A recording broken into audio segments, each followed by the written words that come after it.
Howdy and good afternoon. Today we're going to continue our discussion that we ended last week with building your business, getting clients, and I'm going to try to run through these slides. Some of the stuff is stuff you might have heard already, but there's a few really good resources I want to share with you when you get into the stage of building a website. We ended last week. If you haven't watched part one of this series, I encourage you to watch part one. We talk about the first 3 to 6 months of your business, getting referrals from friends and family, getting your first clients, writing your first case studies. We're going to get more into the details of proper case study writing. Probably in the next lecture, maybe the lecture after, we'll see. But you've gotten your case studies, you've gotten reviews, you have a few clients you've worked on. They could all be friends and family. It doesn't matter because the public will not know that.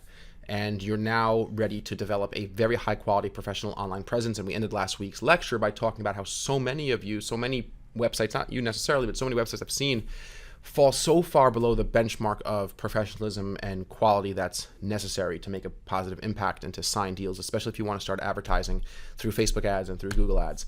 I'm not going to spend a lot of time delving into the background of why your website should be of a high quality, why it has to meet a certain threshold of production quality and professionalism. There's a lot of statistics on that. I've given lectures on that, but just trust me at my word for now that this is important, okay? All right, so part 2, production quality and professionalism. There's 2 types of production quality when I refer to this idea of production quality. You need to meet a basic threshold of professionalism. That means when someone comes to your site, within half a second, a visitor should feel that this site was professionally made and professionally designed. That's an intuitive gut feeling a person's going to get, all right? That's what it comes down to. It's an intuitive gut feeling. There's no way to describe, a person typically is not even able to describe how or why specifically a website did not meet those thresholds for professionalism. This picture on the right probably could be improved quite a bit. Again, this is different because this is for a freelancer. And a lot of times if you're just doing lead gen, you're trying to get somebody to submit a form to give something away, whatever it may be, that level of professionalism is a lot less. We have to meet that basic feeling of production quality, which is why it's so important to start off with templates or copying another successful website, and I will get to that in a few slides. So you got to meet that basic threshold, right? So you have to have the content be legible. It's got to be spaced out properly. It has to have, heading 1s and heading 2s and a body copy and professional images, so on and so forth.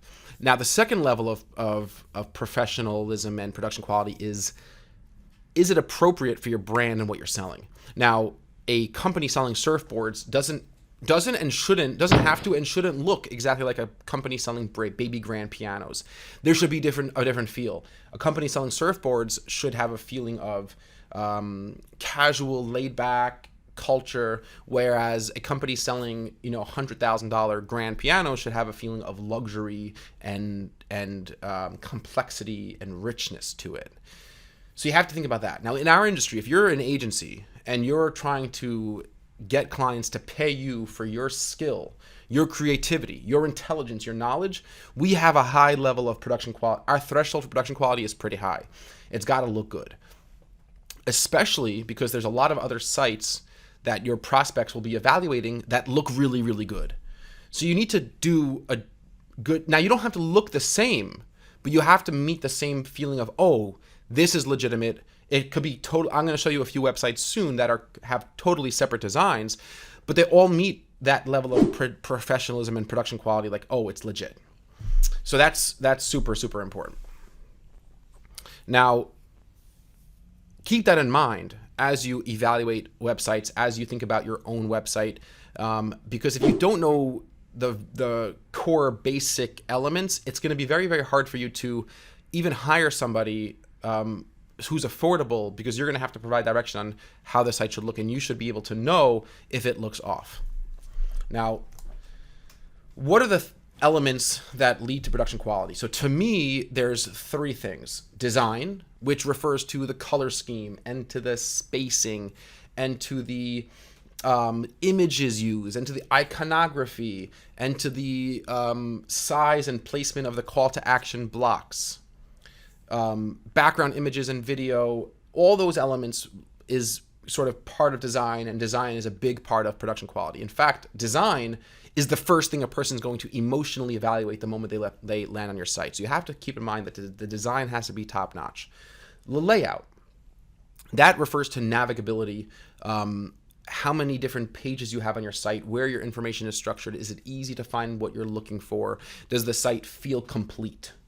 And the quality of information is the third tier down, is once a person begins to read your headlines, your subheadlines, your calls to action, and your copy, your body copy, is the writing of a high quality nature, grammatically correct, no spelling errors, and clearly communicating what it is you have to offer. So those are the three tiers of production quality from first to last. So the first thing a person sees right away when they land on your site is the site designed well? The second thing they see is the site laid out well? And the third thing a person sees is the actual information that I'm getting from the site, high quality, and do I think it represents the type of person or team that I want to work with? That's really, really important. I've had many times over the last few years where a client would tell us that they found us online and they were evaluating a lot of other agencies, but they liked what our copy communicated about us as people. And that's important. And I'm going to talk about stealing from other companies. There's nothing wrong with stealing copy. Now, you can't plagiarize, but you could steal ideas, right? Totally. It's what I've done. It's what I've always done. I think there's less stealing on our site now because we've tested a lot of different things over the years. But certainly in the beginning, the first few years was a lot of stealing and repurposing other copy that I liked that I found online. And it's just a formula that has worked for us. And I highly encourage you to do it. Okay, so understand what leads to production quality. I would recommend go through a bunch of different sites. Do some Google searches for PPC agencies. Do Google searches for even e-commerce products. Do some searches for different services like legal services or accounting services or plumbing services or whatever. And start getting a familiar sense of, is this site good? Does it make me feel good? Does it make me feel like I trust the people? Evaluate design, layout, quality of information, and I would even recommend rating each of those sites on a scale of 1 to 10. And after you've been through 10, go back to the first one and see if you have any new insights and if you would change your rating. It's a really good exercise, and I encourage you to do it. Now, how do you begin? Like, okay, you understand these concepts, but what about yourself? Like, you want to build a site that really looks good. And I would also encourage you, even if you have a site, even if you've spent a good deal of time on your site, be willing to scratch it, delete elements, and go from the beginning. There's nothing wrong with doing that, okay? I really think that that's not too bad of an idea. I know this from like firsthand experience after spending like a huge amount of time, on websites and landing pages that I've created, and then like just learning more and taking training taking trainings just like this one, and realizing that, hey, I've made a huge amount of mistakes, and my site isn't that good. My site isn't that good, and I need to make changes. And I would click the delete button and start from scratch. It's not a big deal. And if you embrace that process, there's something very fun. There's something very fun about it. Now, the first step is researching your competitors, okay? Look at Clutch, look at The Manifest, look at Upcity, and look at Google. Look at SimilarWeb. Begin with a list of 10 to 20 different websites in this space, and I'm going to show you my top 13. And I'm going to tell you a couple stories of how we started. Make a list of those. Make a matrix of the things that you like and don't like, a pros and cons column for each of those sites. Like, you might really like the hero section of Client Boost. You might like Adventure Media's case study structure. And start writing out what it is about those you like. Put it in a Google Doc, put it in pen and paper. Once you have decided which elements of which sites you like and which ones you don't, begin wireframing out just very, very basically like sections and overall blocks that sort of relate to design for your pages, homepage, a contact page, etc., and say like, oh, and then And then in the wireframe, you'll be like, okay, I like it. Directive Consulting, I like how they do their headline and subheadline on the hero section. I like the color scheme from Logical Position. And you start saying, okay, like I'm going to begin to literally steal pieces from other competitor sites, other sites that are relevant in this agency, and that I know have been around for 5+ years, and they have, they've worked with 50+ clients or 100+ clients. And I'm going to build my site using blocks from each of these different sites. That's the best way to do it. It's literally what I did when I started out. Think about where you're going to put your social proof contact forms case studies. You could literally copy the layout of other sites. I don't think you could ever be harmed by putting testimonials higher on your site, making your contact forms stand out a little bit better. But again, before you start breaking conventions and breaking away from how you see other sites designed, make sure you know what you're doing. Make sure you're really, really confident that it's a good move. And then begin thinking about your overall site page structure and site map, what pages you want to have on your site.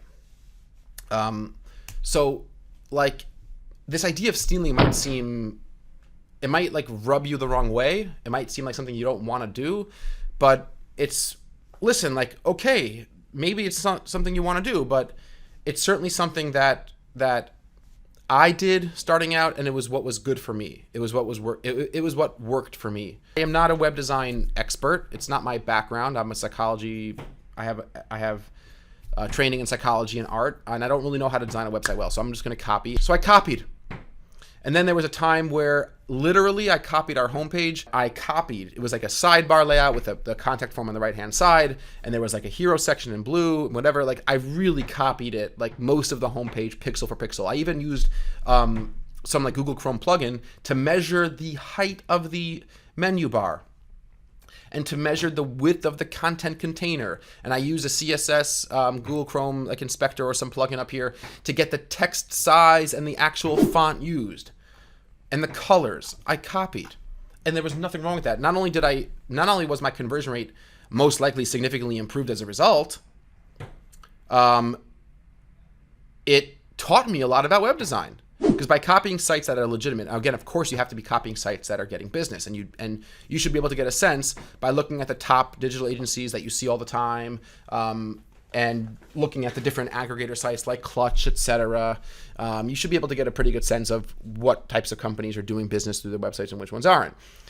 So you copy, right? You take a look at what you like and you copy. And I was using Squarespace to do it. I used Unbounce at some point, and I'm going to get into the platforms in a second.